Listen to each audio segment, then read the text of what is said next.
Hi, I'm Alan White, and welcome back to another edition of the Big Orange Bird.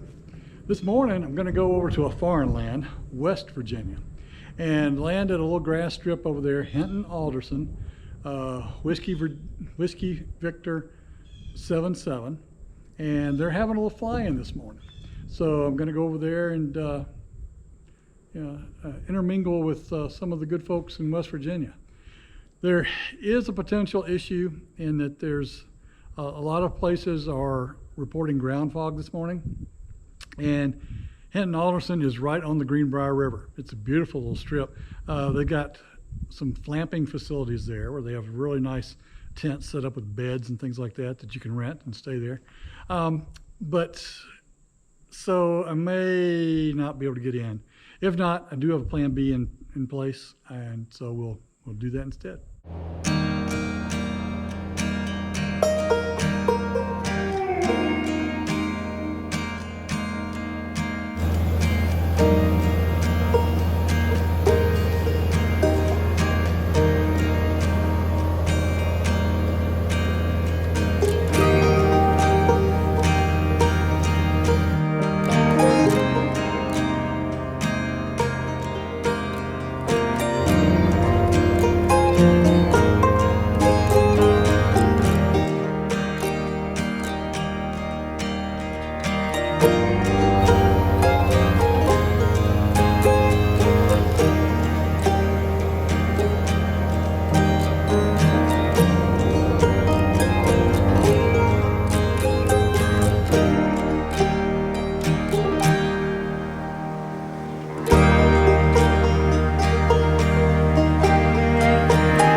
Well, I hate that I wasn't able to get into Hinton Alderson. Like I said, there might be ground fog. There was. It was socked in big time. And I couldn't spare to wait around a couple hours for it to burn off and go in, because I do have plans this afternoon. So went over to another strip that I've always wanted to go into, and that was Rennell. And that's a beautiful little mountaintop strip there. Of course, no fog on top of the mountain. That was pretty. And landed there first time in there. That was really nice. They're very friendly. That is one of the 2 strips in West Virginia that is affiliated with the RAF. So you can check it out on the RAF's website and learn more about it. But beautiful little place to go into. Then into Hot Springs, landed on the grass to get a little gas, and got there and found out, lo and behold, they're having the Twin Cessna convention there. I was able to confirm, though, that none of the Twin Cessnas landed on the grass. So, how much fun is that in a Twin Cessna? So anyway, thanks for coming along for the ride. See you next time.